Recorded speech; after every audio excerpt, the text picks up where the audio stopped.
Hi అండి, అందరికీ నమస్తే. ఈరోజు వీడియోలో టేస్టీగా మ్యాంగో జ్యూస్ని ఎలా తయారు చేసుకోవాలి ఈ వీడియోలో చూసేయండి.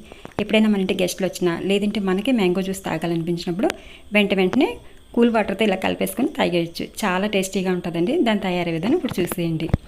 ఇక్కడ నేను ఒక 6 మామిడి పళ్ళు తీసుకున్నానండి, బాగా పండినవి. పైన ఉన్న తొక్క తీసేసి ఇలా ముక్కలుగా కట్ చేసుకుని మిక్సీ గిన్నెలో వేసి మెత్తగా మిక్సీ పట్టుకోవాలి. దీన్ని ఒక కళాయిలో కానీ గిన్నెలో కానీ వేసుకొని ఒక గ్లాస్ పంచదార వేసి దగ్గర పడే వరకు ఉడికించుకోవాలి. ఇలా ఉడికిన తర్వాత పక్కన పెట్టేసి చల్లారపెట్టుకోవాలి. ఇలా చల్లారిన తర్వాత ఒక నిమ్మ చెక్కను తీసుకుని రసం పిండి వేసుకోవాలి.